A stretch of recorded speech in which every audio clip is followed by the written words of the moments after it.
Hello. Estas son las 50 mejores frases en español. Hola, just meaning hello. Hola can also mean hi or hey. Buenos días. Now, in a place like Mexico, it's very common that when you greet people, you won't just say hola. You can say hola, but it's common to hear people say something like buenos días or buenas tardes or buenas noches, all depending on the time of day. Typically, I'll say buenos días to someone when it's before 12. After 12, I will use buenas tardes, and when the sun goes down, then I will use buenas noches. ¿Cómo estás? We can also say ¿cómo está? ¿Cómo estás is informal, and it's talking about the tú person, which is the informal you in Spanish. ¿Cómo está means how are you, but it comes from usted, which is the formal you in Spanish. Muy bien. Gracias. Be careful with the word muy. Many times students confuse it with mucho.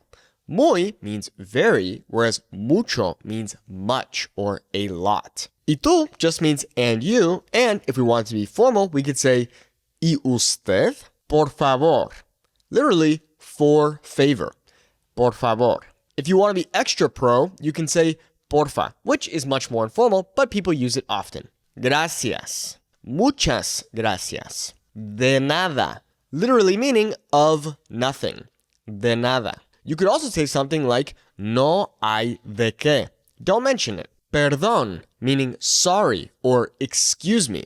Now we have kind of three different ways to say excuse me or pardon in Spanish. We have perdón, con permiso, and disculpe. So disculpe is trying to get someone's attention. Disculpe, excuse me.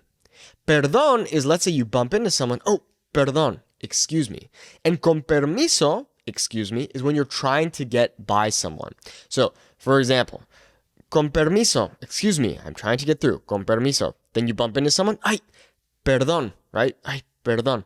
Then you go to ask a question, disculpe, excuse me, ¿dónde está el baño? Where's the bathroom? Lo siento. Literally, I feel it. This is a way to say I'm sorry. Lo siento mucho. I'm so sorry. If you'd like to become fluent in Spanish faster, click the link in the video description to join our Fluent Spanish Speaker Academy. You can also go to SpanishWithNate.com.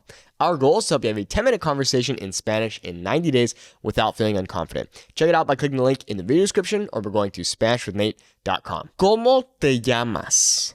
What's your name? Literally, how do you call yourself?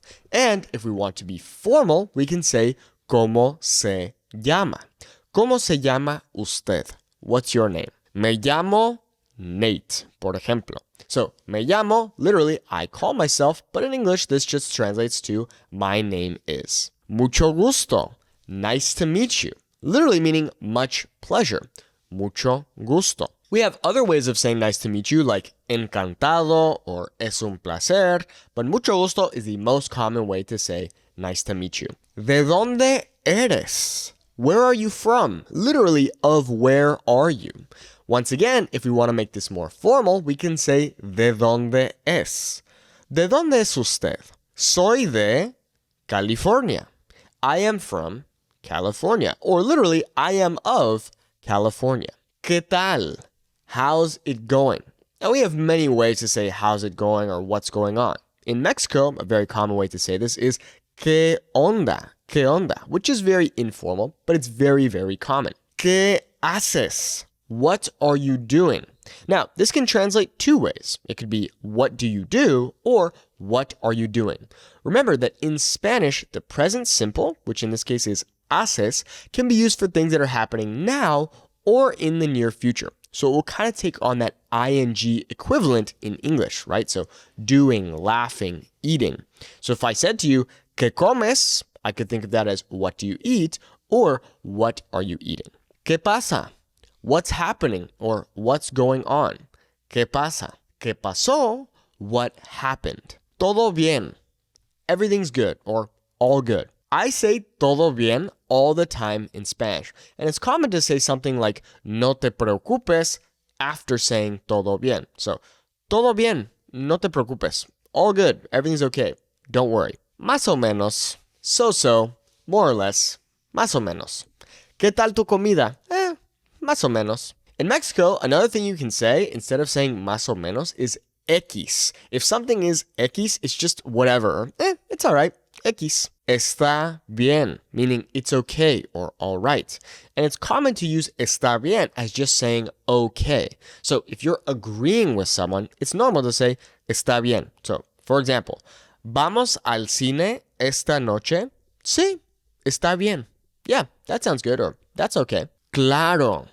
Claro, meaning of course. Now, you could say claro que sí, meaning yes, of course, or claro que no, of course not. However, if you just say claro, this means yes, of course. Tal vez, maybe, tal vez. This is an important one to know because we use it all the time. Creo que sí. I think so, or I believe so.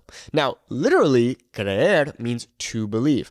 However, it's common that in Spanish we'll use the verb creer as to think in English. So, for example, José va a la fiesta?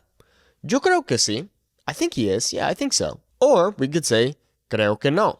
I don't think so, or I don't believe so. No sé. I don't know. If you were to say, yo sé, that means I know. So, no sé, I don't know. Yo sé, I know. No entiendo. I don't understand. Now, many times I hear students say no comprendo, which is fine, but it sounds a bit odd. It sounds like you don't comprehend the meaning of life or whatever.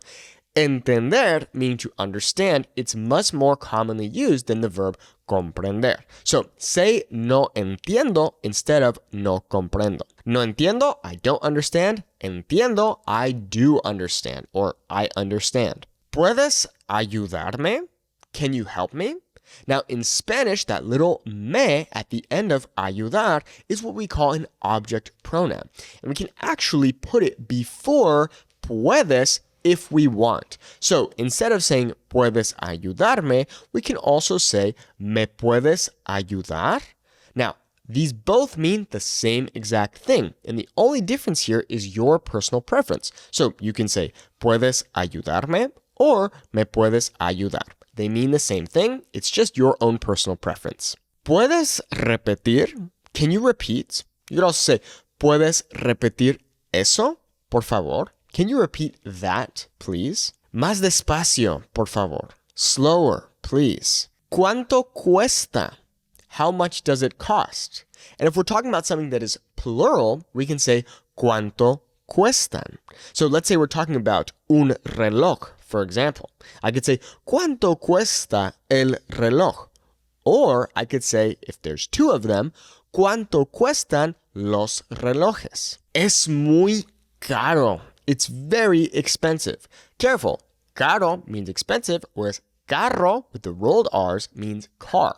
Now, in a place like Mexico, you can say es muy caro or está muy caro.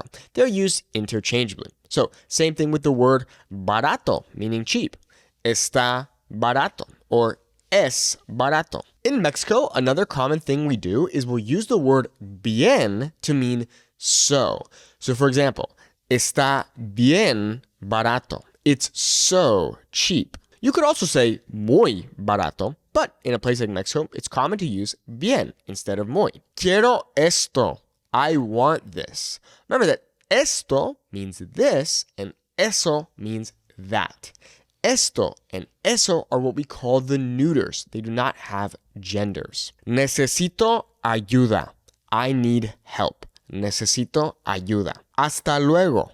And honestly, in Mexico, this is the number one to say goodbye. Yes, people will say things like adios, but it's very common to hear hasta luego. Nos vemos. See you soon. Literally, we see each other. Nos vemos. Hasta mañana. See you tomorrow. Literally, until tomorrow. Hasta mañana. The word hasta can also mean even. So for example, hasta venden tacos. They even sell tacos. Hasta venden tacos. Cuídate. Take care. Cuídate. Que tengas buen día. Have a good day. Now, many students wonder what is going on with the idea of tengas in this sentence. Well, that's the subjunctive mood. Remember that in Spanish we have three different moods: the indicative, the subjunctive, and the imperative. The indicative is what we use the most, and we use it for things of fact. The subjunctive is used for things of doubt, and the imperative is basically just used for commands. So, in this case, que tengas buen día, it's not a guarantee you're going to have a good day. Just because I wish for you to have a good day doesn't mean it's actually going to happen, and therefore we use the subjunctive mood. Adiós, goodbye. Sin problema, no problem. You can also say no pasa nada, no worries. Literally, nothing happens, but it just means no worries, no pasa nada, todo bien, no worries, all good. Perfecto, perfect. Muchas gracias por ver este video. Are there any words or phrases that I missed? If so, leave me a comment down below letting me know. And please give this video a like and also subscribe if you haven't already. It really helps me a lot. If you'd like to learn more Spanish from me, click the link in the video description to join our Fluent Spanish Speaker Academy, or you can go to SpanishWithNate.com. Muchas gracias. Hasta luego.